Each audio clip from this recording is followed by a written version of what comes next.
অনেকদিন পর নিজেকে নিয়ে কিছু কথা লিখলাম। ধ্বংসের দিকে তাকিয়ে মুচকি হাসি দেওয়া অদ্ভুত মানুষ আমি। হয়তো আমি পাগল, হয়তো অনুভূতির ভিতরে কোনো এক গভীর অতল দুঃখ বাসা বেঁধেছে। তবুও নিজেকে জোর করে হাসাতে শিখে গেছি। যেদিন ভেতরটা একবারে ভেঙে গিয়েছিল, সেদিনও বাইরে থেকে এক চিলতে হাসি মুখে নিয়ে সবার সামনে দাঁড়িয়েছিলাম।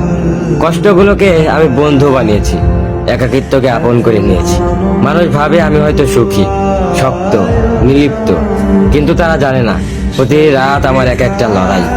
নিজেকে নিজেই বুঝিয়ে রাখি তুই ভালো আছিস, অথচ আমি জানি আমি ভালো নেই। ভেঙে যাচ্ছে প্রতিদিন একটু একটু করে, আর এই ধ্বংস হওয়াটাকে যেন ভালোবেসে ফেলেছি। আমি সেই মানুষ যে হার মানার আগে হাসে, কারণ জানি কান্না দেখিয়ে লাভ নেই। পৃথিবী শুধু শক্তদের মনে রাখে, দুর্বলদের নয়।